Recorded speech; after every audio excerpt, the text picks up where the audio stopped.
Good morning. This is Jason Dean coming live at you again for another Film Fanatic show.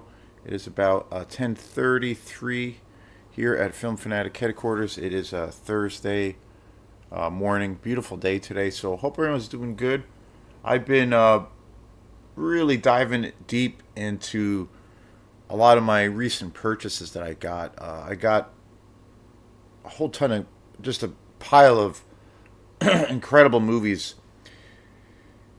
About 95% of them that I bought, that I've gotten, I haven't seen before. So it's just been awesome. Typically, what I do, I still get movies a lot that buy movies that I've seen. A lot of movies that I grew up. I'm a product of the '80s and '90s. My childhood was all centered around those decades.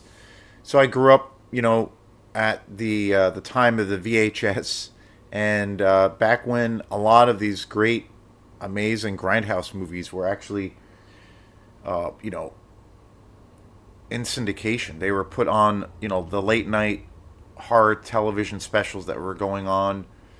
It was an amazing time because there were so many bizarre and so many bizarro and so many strange and just amazing movies that were put on cable. One of the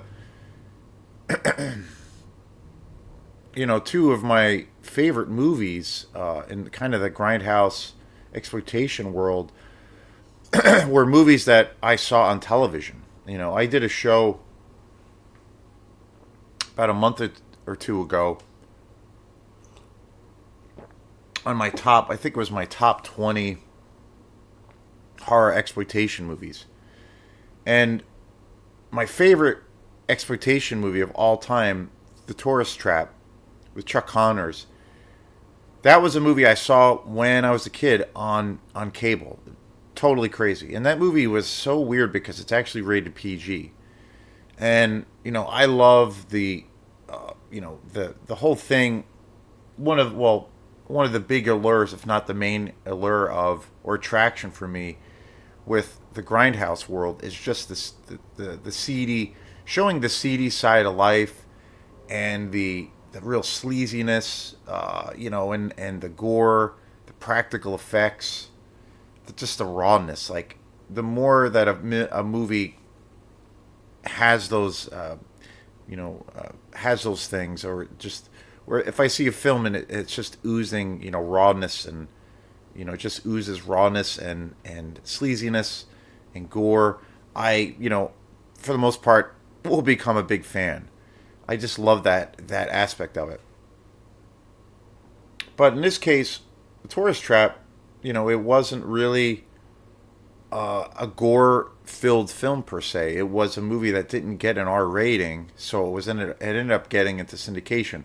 But it has so many of those factors in its own way. Another movie, Dark Knight of the Scarecrow. That is one of my all time favorite movies, and that was a TV movie. But I think it's one of the creepiest movies ever made. It's a super low budget movie. I definitely kind of put it in the world of the exploitation just because of how low budget it is and just the atmosphere. It's such a great example of a true like indie film, but it's a television movie and it's so good. I think it's probably aside from obviously like Halloween and a handful of other movies that you want to watch around Halloween season, I think Dark Knight of the Scarecrow for me is probably the best one. It is so rich in atmosphere, and so it's just great.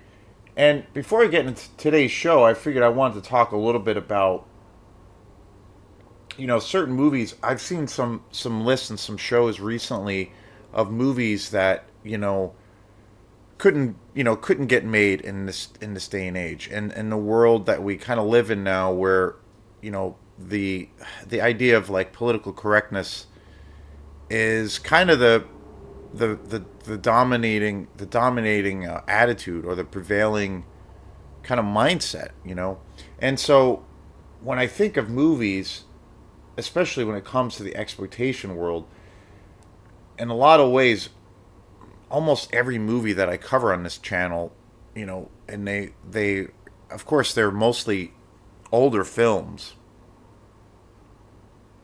Lately, it's all been in my favorite decade in the 70s. I think pretty much almost every movie that I've been covering, I honestly don't think it could get made today. I think people have, or I should say the status quo. I think that people would find, or the powers that be would find these movies way too offensive, and so they would not be allowed to be made. I think these films would probably not. Well, they wouldn't get any distribution. When you think during that time, the '60s, '70s, and '80s, that a lot of these movies were in wide release and they had big distribution and even put on cable at the time. I don't think any of those things would probably happen now because of the political correctness kind of thing that we're going through, and this overtly kind of sensitivity to art, to where it is on a I think it's riding on this kind of dangerous line of where you have these groups that are quote unquote progressive and quote unquote liberal, but they're actually calling for a lot of films to be removed, to re-examine older films and charge and have these charges with all of with a lot of these filmmakers calling them racist, homophobic, transphobic, and all of these things, which is just completely insane. And so I think there's a there's a real fine line with what's kind of going on in this current age, of where a lot of these groups that are about, initially they're about protecting people's rights, civil liberties, um, very much against fascism, if you will, and about censorship. But I think, ironically, a lot of these groups are calling for those things, calling for censorship, and I think it's very dangerous. So I've seen more and more talk of that, and more lists of certain films that are deemed to be too offensive, that they shouldn't be seen. But thank God that we do live in the United States. As flawed as this country is, and a lot of the things around it, we do have freedom of the press and freedom of expression. And I think, with all of the shit that happens in this country and the world that we are living in, I think, and all of the things that are said negatively about how our country is run, which I firmly agree with. I think, if anything, we should be proud of being Americans in the way that we can have that expression of ideas, and that's, I think, at the end of the day, for me, is the most important thing that we have as U.S. citizens. Um, and I think too, it's this idea of, there was a really great video I watched with this really a newer channel I've been really digging and I've been really loving, called 42nd Street Forever. Just awesome. He is a super cool guy. I've had a lot of little conversations with him online. He's just great, and he is a walking encyclopedia of all things pertaining to the world of exploitation. And he talked about this very same thing and put it in such a great articulated it so well. And I think, if anything, film is about a healthy form, is the healthiest form of escapism, the love of film, the experience of film. And he was basically saying, if anything, people should throw themselves more into this world of trash cinema, because you're gonna escape from the real horror of the world that at times we do live in and experience. And it does have it does show a lens, a reflective lens, to how our society is and was, the true monsters, if you will. the true monsters are always way more scary than the fictional monsters. And so these films, I think these films, not only are they sleazy and just super entertaining, I think they really do act as a total cathartic release, and a true escape from the reality that we live in at times. I do believe we can create our own reality in a lot of ways, but the reality of our times at whole is, there's like you get the sense that there's this new form of collective lunacy in our world, and it's things that you thought would not be embraced by society, are now, things that were, this, where basically the insanity is the new sanity. And I think exploitation really, to a degree, examines that, but does it in a very entertaining way and is true escapism. And I think is the best way to kind of, in a lot of ways, deal with the real world, because you can leave quote unquote reality for a couple of hours, and it's, I think, it's the most important thing, and especially movies that really push the envelope, that are entertaining trash. They're entertaining, and they're incredibly trashy movies, but they kind of do raise some questions.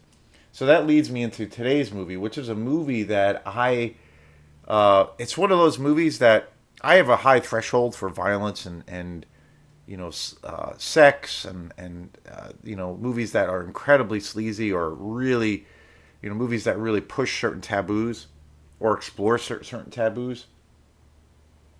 And this movie that I'm going to be talking about today is definitely one of those movies that I feel not only like pushes taboos, it like sets the taboos on fire. I mean, it's one of the most extreme movies I've ever seen, and that is just the title alone, Infernal Rapist. This is a Mexican movie.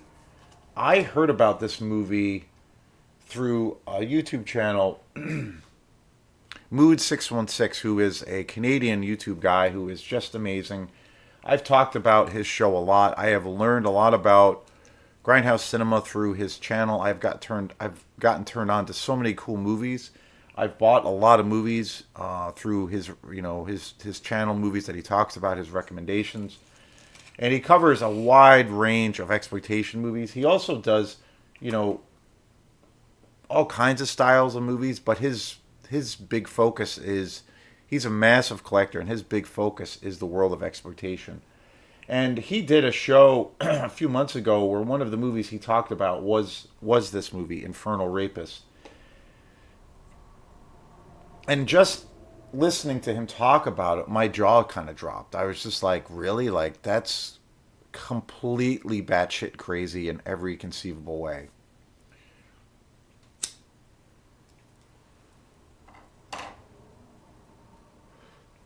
So fast forward a few months, on Sunday I happened to be in Brunswick, Maine, and every now and then I go to the Bull Moose Music in Brunswick, Maine, which is about an hour and a half from here.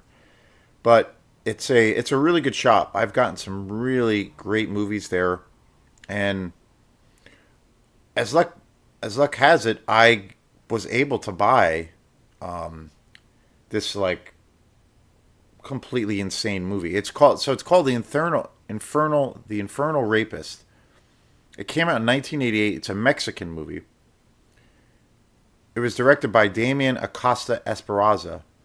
And this movie, I swear, it is one of the most batshit crazy movies I have ever seen. It's one of the sleaziest movies I've ever seen. Definitely, easily one of the most disturbing movies I've ever seen. And everything that Mood616 had said about this movie was true. I mean, this movie is completely fucking bonkers, and it's disturbing as all fuck. Like, it's one of those movies that legitimately gets under your skin, but at the same time, I think it does have, even though this movie is like a total piece of trash in a lot of ways, it does like kind of deal with like obvious with obvious social taboos, but social topics, a lot. But it does it in a cool way, like where it has some depth to it. Even though this movie is so incredibly trashy and heinous, but the artwork.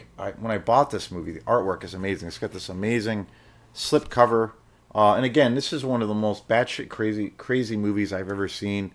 Vinegar Syndrome put this movie out, and praise to Vinegar Syndrome for putting this movie for doing this. It's the transfer of this movie on Blu-ray is like simply spectacular. And it was funny when I bought this movie, I didn't realize I saw it in the shop. I saw it at Bull Moose, and I was just like, "What the fuck?" So I bought it. I was just like, and I was limited on time, and I couldn't.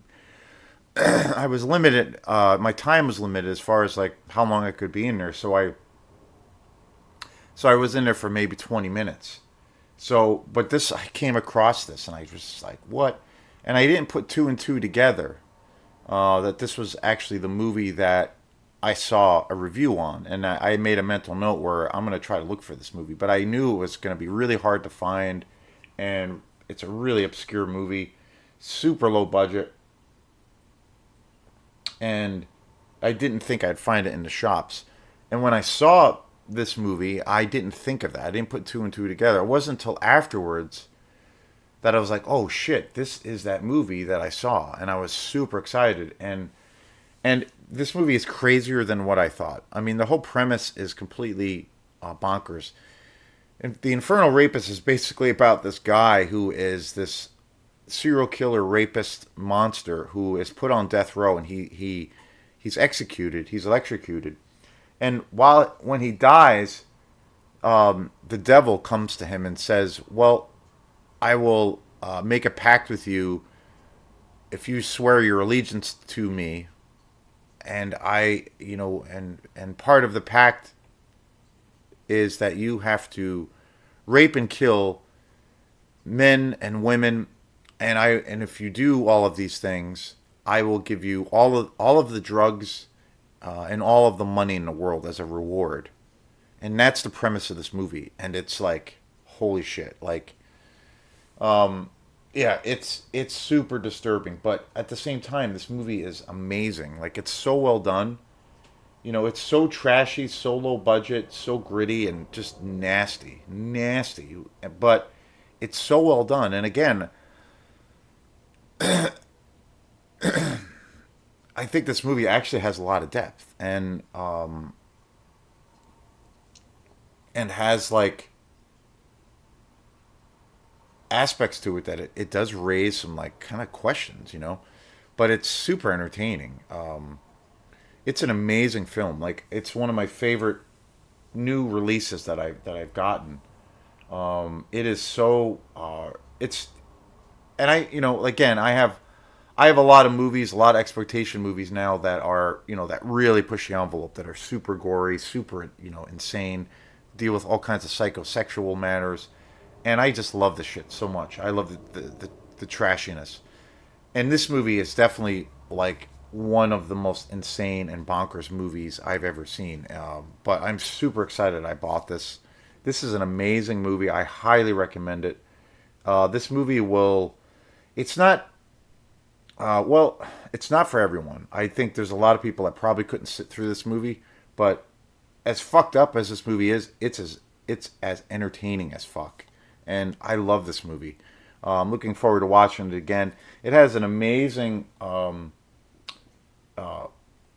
special features segment on here. It's really great. There's about an hour and a half or so of interviews about the making of this film. And this is one of those movies, like getting back to the beginning of the show, no way would this fucking get made today, Like, I just think it's amazing that something like this got made.